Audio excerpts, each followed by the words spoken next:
आपके यहाँ आपकी एक मिनट, क्या आपको ये समझ आई है रफत क्या कह रहे हैं? कह रहे हैं आपसे कि आप जय श्री राम बोलिए। मैं नहीं समझ पाई। ये मुझे कह रहे हैं कि मैं जय श्री राम बोलूं। ये आप डॉक्टर साहब कह रहे हैं कि आप जय श्री राम। अच्छा चलें, ये तो बड़ी बड़ी लंबी डिबेट छेड़ दी इन्होंने। एक मिनट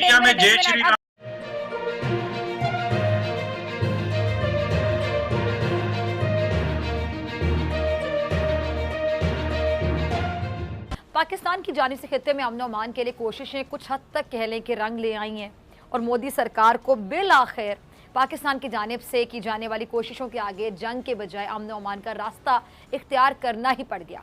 अब ये रास्ता चुनने के पीछे क्या वजूहात हैं, क्या मकासद है, ये जानना बहुत ज़रूरी है। पाक फौज और भारतीय फौज के अहम ओहदेदारों ने गुज़िश्ता माह फरवरी में जंग बंदी के मुआहदे पर अमल का फैसला किया और 5 अगस्त 2019 के बाद से लाइन ऑफ कंट्रोल पर बढ़ती कशीदगी कम करने के लिए और मजीद खूनरेजी रोकने के लिए अमन का रास्ता इख्तियार किया। पाकिस्तान की जानिब से अमन का बार बार पैगाम दिया गया। भारत ने ही मुसलसल पाकिस्तान की पेशकश से आप कह लें कि आंखें फेरी और उसे पाकिस्तान की कमजोरी भी समझा, जिसका पाकिस्तान ने भरपूर अंदाज में जवाब दिया। अच्छा, जनरल मुशर्रफ के दौर में पाकिस्तान और भारत के ताल्लुकात को बेहतर बनाने के लिए कोशिशें की गईं और उन्हीं कोशिशों के नतीजे में 2003 में पाकिस्तान और भारत के दरमियान अमन मुआहदा तय पाया। 2003 से 2007 तक पाकिस्तान और भारत के ताल्लुकात काफ़ी अच्छे भी रहे और उसी दौरान मकबूजा कश्मीर के हल के लिए एक फ्रेमवर्क बनाया गया, जिसमें वहाँ के बासियों की ख्वाहिशात का एहतराम, मकबूजा कश्मीर से भारतीय फ़ौज का इनखला, कश्मीरियों की मुकम्मल आज़ादी और हुकूक की यकीन दहानी और खुद साख्ता हुक्मरानी पर इत्तफाक किया गया, मगर उस पर अमल नहीं हो सका। फिर 2007 के बाद एक मरतबा फिर पाकिस्तान और भारत अमन के मिशन पर चल पड़े, मगर मकबूजा कश्मीर की सूरत हाल अब भी वैसी की वैसी, वहाँ पर अब भी जुल्म है। क्या भारत और पाकिस्तान के अच्छे ताल्लुकात से मकबूजा कश्मीर की सूरत हाल में कोई तब्दीली आ सकती है या मोदी सरकार बहुत जल्द यू टर्न ले सकती है? मैं आपकी तरफ आना चाहूँगी दुबे जी।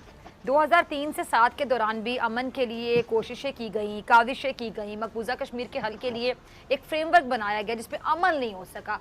आप इस पर आइंदा दिनों में अमल होता देख रहे हैं? मोदी सरकार इस पर राजी हो सकती है? क्या है आपका तज्जिया? फिर आपकी तरफ आती हूँ।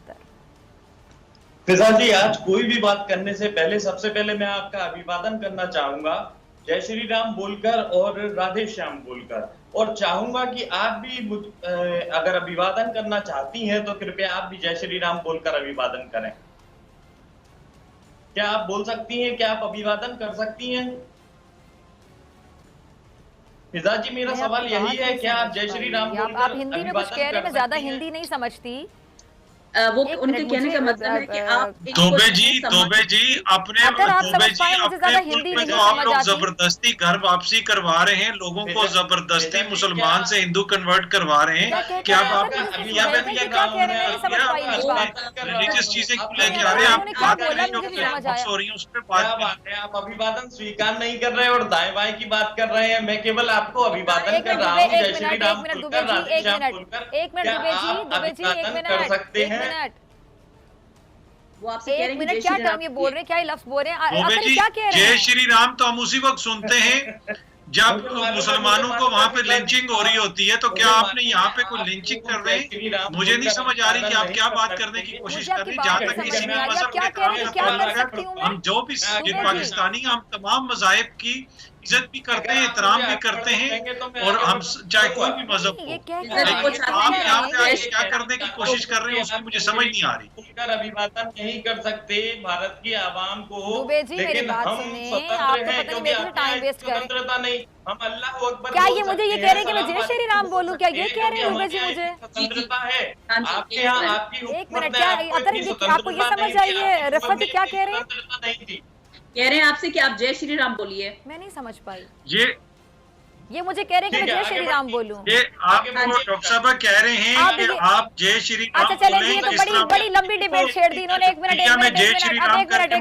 अतर एंड रफत, एक मिनट। ये आज आपने दुबे जी, आपने उन चीजों पर मोहर लगा दी, स्टैंप लगा दी जो खबरें हम तक पहुंचती हैं, जिसके लिए मैं आवाज उठाती हूँ कि वहां पे मुसलमानों को गन पॉइंट पे कहा जाता है कि जय श्री राम बोले। आज आपने जो कि इंडिया की नुमाइंदगी कर रहे हैं, आपने इस प्रोग्राम में सबूत दे दिया, आज आपने साबित कर दिया कि एंकर को कह रहे हैं क्योंकि मुसलमान है, जिसका मजहब अलग है, जिसका रिलीजन अलग है, जिसका धर्म अलग है, आप उसे कह रहे हैं कि तुम जय श्री राम बोलो। आप आकर क्या कहते हैं? क्या इन्होंने तो स्टैंप लगा दी तो वहाँ के मुसलमानों के साथ किया जाता है। आज दुबे जी ने उन तमाम हिंदुओं की नुमाइंदगी कर दी जो गन पॉइंट पे उनको कहते हैं जय श्री राम बोलो, जो नहीं बोलता उनके साथ क्या होता है वहाँ पे। अतर ये आपको भी पता है बतौर सहाफी, मुझे भी पता है, रिफत आपको भी पता है। अतर आपका कमेंट चाहूंगा। मिनिस्टर ने भी आज इनके एक स्टेट मिनिस्टर ने भी ये कहा है कि वहाँ पे जो मुसलमान निकाब करते हैं। देखिए दुबे जी, ये तो बड़ी अजीब बात है, बड़ी अनफेयर बात है। आप हिंदू मजहब से ताल्लुक रखते हैं, मैं तो आपको नहीं कहूंगी कि वजू करके मेरे साथ नमाज पढ़ लें। मेरा अपना रिलीजन है, आपका अपना रिलीजन है, मैं आपका एहतराम करती हूँ, आप मेरा एहतराम करते हैं। जो मंदिर में जाता है मैं उसका एहतराम करती हूँ, जो चर्च में जाता है मैं उसका एहतराम करती हूँ, हम मस्जिद में जाने वाले लोग हैं। आप ये बात कैसे कह सकते हैं कि मैं जय श्री राम बोलूं? आप उसको उसके ऊपर रहने दें, आपकी कोशिश होती है। मैंने तो आपको नहीं कहा कि वजू करके नमाज पढ़े मेरे साथ, मतलब ये आपने ये मतलब हम डिस्कशन क्या कर रहे हैं, मैं आपको नहीं कहूंगी, मैं आपको नहीं कहूंगी मेरे साथ मस्जिद में चलें। मेरी बात सुनिए, आपका अपना मजहब है, मेरा अपना मजहब है, हम दोनों एक दूसरे का एहतराम करें। हमारी डिस्कशन में मजहब कहाँ से आ गया, पहले मुझे जरा ये बताइएगा। आपकी मेरी डिस्कशन में मैं तो पाकिस्तान और इंडिया का मामला डिस्कस कर रही हूँ, मैं तो आगे हमारे जो मामला है वो डिस्कस कर रही हूँ। मैं तो आपका मेरा रिलीजन अंदर कहाँ से आ गया, मुझे तो बात समझ नहीं आ रही। हम बतौर सहाफी बात कर रहे हैं, हम दोनों ममालिक के बारे में बात करें, ताल्लुकात के बारे में बात करें, अंदर मजहब कहाँ से आ गया? ये अच्छी बात है कि भारत सीमा पर तनाव कम करने की कोशिश कर रहा है। निश्चित ही भारत भी पड़ोसियों से अच्छे संबंध चाहता है। लेकिन आपने अपने व्यूअर्स को बड़ा मायूस किया होगा, ने भी ये बयान दिया है, वो भी हैरान हो गए इस मुतालिबे पर। आगे बढ़ना चाहिए, ठीक है, ये सब बयान ठीक है, लेकिन सिर्फ बयान देने से काम नहीं चलेगा। पाकिस्तान को ठोस पहल करनी होगी। जिस तरह भारत ने कश्मीर के युद्धबंदियों को छोड़ा था, ठीक उसी तरह पाकिस्तान को भी वहां की जेलों में बंद बेगुनाह भारतीय मछुआरों को तत्काल रिहा करना चाहिए, तभी आगे का रास्ता साफ हो पाएगा। पाकिस्तान को अपना रवैया बदलना होगा। 73 साल में 4 युद्धों के परिणाम पाकिस्तान देख चुका है।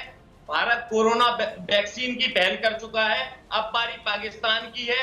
फिजा जी, हम सभी लोग जानते हैं कि पड़ोसियों से बुरे संबंध रखकर कोई भी आगे नहीं बढ़ पाया है। हम आपके प्रति स्नेह भाव रखते हैं और शायद आप रखती हैं या नहीं रखती, मैं नहीं जानता।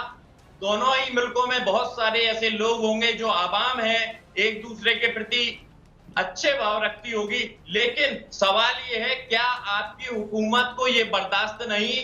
क्या इस कारण दोनों देशों में स्नेह कायम करने की आपकी तरफ से कोई पहल नहीं की गई? बताइए फिजा जी, मैं आपसे जवाब चाहता हूं। अतर मैं आपसे जवाब चाहूंगी इन बातों का। सबसे बड़ी बात जो उन्होंने आगाज में मुतालिबा कर दिया तो मुझे समझ नहीं आया, क्योंकि मुझे बिल्कुल हिंदी उस तरह समझ नहीं आती है। थोड़ी बहुत हिंदी के अल्फाज समझ आते हैं, पूरी हिंदी नहीं आती। तो आपने और मुझे रिफत ने समझाया कि ये मुझसे मुतालिबा करे कि मैं जय श्री राम बोलूं। मुझे तो बात अभी तक हजम नहीं हो रही। मैंने तो इनसे मुतालिबा नहीं किया कि चलो वजू करो मेरे साथ नमाज पढ़ लो। मैंने भी पढ़नी है नमाज ईशा की, तो मैं तो उनको नहीं कहूंगी कि आप वजू करें मेरे साथ ईशा की नमाज पढ़ लें। उनका अपना धर्म है, मेरा अपना रिलीजन है। मुझे तो समझ नहीं कि सहाफियों की डिस्कशन में कि हम जो बात करें ममालिक के बारे में बात करें, अंदर जय श्री राम का नारा मैं क्यों लगाऊं? मुझे बात ही समझ नहीं आ रही। मतलब क्या मकसद है इनके इस मुतालिबे का? आप जरा समझा दीजिए। सम्मान करती हैं, हिंदू धर्म का भी सम्मान करते हैं। जी दोबे जी जरा आप सुन लें ताकि बात समझ आ जाए सबको। आपकी बात हमने सुन ली। देखिए, पहली बात ये है कि दुबे जी, इंडिया और पाकिस्तान के दरमियान जो मसला है ना, वो दो मज़ाहिब का मसला नहीं है। दुनिया का कोई भी मजहब हो, हम उसकी इज्जत भी करते हैं, एहतराम भी करते हैं। ये हमें सिखाया जाता है इस्लाम के अंदर। चाहे कोई भी मजहब हो दुनिया का, हम किसी भी मजहब को उसके खिलाफ बात नहीं करते, किसी की दिल इज़हारी नहीं करते। दूसरी बात यह है कि जो आपने आके यहाँ पे बात की कि डॉक्टर फिजा पहले जय श्री राम का नारा लगाएं, यही वो प्रॉब्लम है आज इंडिया में, जहां पे मुसलमानों को पकड़ के मारा जाता है कि जय श्री राम का नारा लगाएं। क्या राम ये करते थे, लोगों को जबरदस्ती नारे लगवाते थे? बड़ी अच्छी बात की आपने। तरीका आपकी मुल्क के अंदर तो चल रहा है। अगर आपको ये ख्वाहिश है कि आप मीडिया पे भी आके इस तरह डिक्टेट करेंगे, कि लोगों से हमने आपको यहाँ पे बुला के ये कहा है कि पहले आप ये नारा लगाएं तो फिर हम आगे बात करेंगे। तो ये आपकी क्राइसिस है ना आपकी सोसाइटी की, उसकी रिफ्लेक्शन है। दोबे जी आप सुन ले ना, आपने अपना नारा लगा लिया, सुन भी लेना दुबे बात जी, तो अब जरा आप जवाब ताकि सुन लें, मेरी बात वो सही सुनिए। आप तरीके से सोलो आगे गेस्ट बढ़े। नहीं है, मैंने आपको अच्छा बहुत दुबे सुना, जी, अब अतर ने ये आपको बड़े वो एहतराम मसला से है जो सुना, इस वक्त रिफत ने सुना, अब आपकी आप सुन लें, अपनी सोसाइटी का बारी है, में आपकी बोलिएगा। सोसाइटी हर चीज को एक नजर से देख रही है। ये जो जय श्री राम का नारा है इसकी नजर से देख रही है। आपकी सोसाइटी के अंदर माइनॉरिटीज जो तंग हैं, आज जो कश्मीरी जो तंग है, वो इसी तंग नजरी की वजह से हैं कि हर किसी को आप इस एंगल से देखने की कोशिश करते हैं। आपके एक स्टेट मिनिस्टर ने आज ही बयान दिया है कि भारत के अंदर जो मुसलमान ख्वातीन हैं उनके पर्दे के ऊपर पाबंदी लगाई जाए। फिर आप लोग घर वापसी की बात करते हैं कि हर बंदा जो है वो हिंदू हो जाए, इसलिए कि हिंदुइज्म सबसे पुराना है, तमाम मुसलमान वापस आए, वो कन्वर्ट है। तो ये वो चीजें हैं जिनको ऊपर आपने कवर करना है। आपके यहाँ आप हुकूमत की तरफ से एक मुस्बत बात हुई है कि दोनों ममालिक के दरमियान ताल्लुकात बेहतर हों, लेकिन इस वक्त हिंदुस्तान की माजरत के साथ उस कुएं वाली हालत है जिसको पाक करने के लिए हम उसमें से बाल्टियां तो निकाल रहे हैं, लेकिन जो असल गंदगी है वो अभी भी अंदर मौजूद है। और वो गंदगी मौजूद है मोदी और बीजेपी और आरएसएस की मेंटालिटी की सूरत में। जब तक वो गंदगी उस कुएं से बाहर नहीं निकालेंगे तो वो कुआं कभी भी पाक नहीं हो सकता।